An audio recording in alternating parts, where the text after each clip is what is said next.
এই উম্মত তো এক নেকি দিয়া জান্নাতে যাবে। কয় নেকি দিয়া? একটা নেকি দিয়া জান্নাতে যাবে এই উম্মত।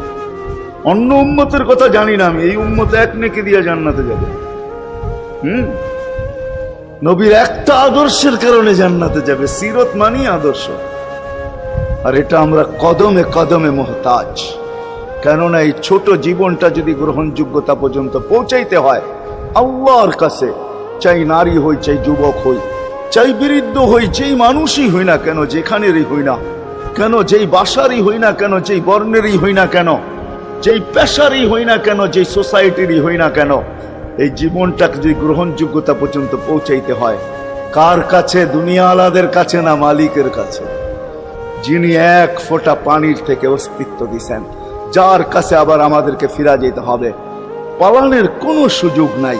এই জন্যই কোরআন আমাদেরকে বোঝায় আইনাল মাফার। আল্লাহ বলতেছে কোথায় ভাগবে তুমি, বলো কোথায় ভাগবে? কবির কথাই সত্য, যদিও নাকি পালাও তুমি আকাশেতে লাগিয়ে সিঁড়ি লাগাও, যদি আকাশে চলে যাও তা আল্লাহ বলে তোমার বাগার কোনো সুযোগ নাই। কেননা ইল্লা বিসুলতান, ওইখানেও আমার রাজত্ব, এইখানেও আমার রাজত্ব,